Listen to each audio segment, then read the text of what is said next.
Hello, Mr. Smith. Let's do the cremation of my dad, and I'll stop by the funeral home to pick up the urn. Have you thought of what options you have with cremation? I would like to do the fire cremation. You can also do a water cremation, a liquid cremation as well, and the fire cremation. I'd like to stick with the fire cremation. Great. For this process of final disposition, it can be performed at a cemetery, a crematory, or at a funeral home that's offering the cremation services like ours. Or it can even be performed at a standalone crematorium. In this process, the dead body is encased in a casket or container and is placed in a crematory chamber that is subjected to extreme heat and direct flame to convert it into bone fragments known as cremated remains. It usually takes about 2 to 3 hours, depending on factors like weight of the body, the type of the casket or container in which the body is placed, and temperature of the retort. After the container is burned away, the heat dries the body. It burns the skin and hair. It contracts and chars the muscles. It vaporizes the soft tissues and calcifies the bones so that they can eventually crumble.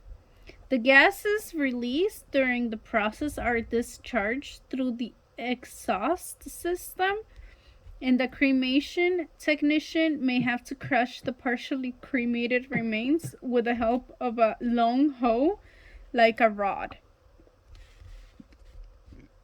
After the cremation is completed, the bone fragments are then collected in a tray or pan and allowed to cool for some time. These remains, however, also contain non-consumed metal objects such as screws, nails, hinges, and other parts of the casket or container. Tiny amounts of residue may remain in the chamber and mix with the particles from subsequent cremations in the same place.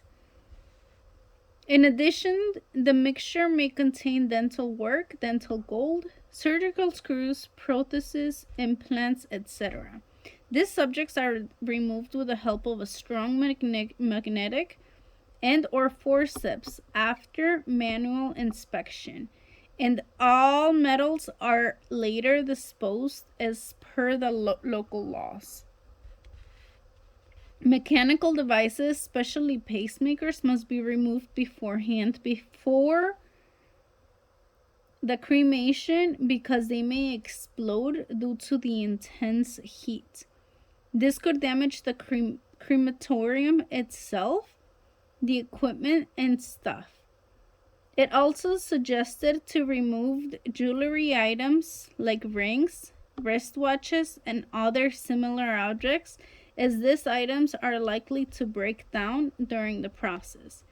Moreover, the metal pieces are removed before the use of a cremulator in the next process because they may damage the equipment used to pulverize them.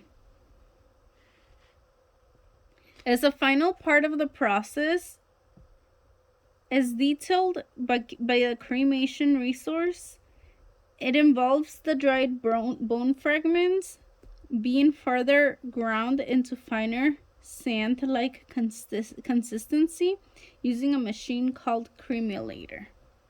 This is the machine that cannot have any metal fragments. Did you know about this process? I did not, actually.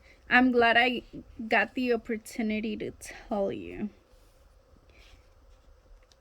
Are you driven to this option due to the price of cremation, or is it personal choice?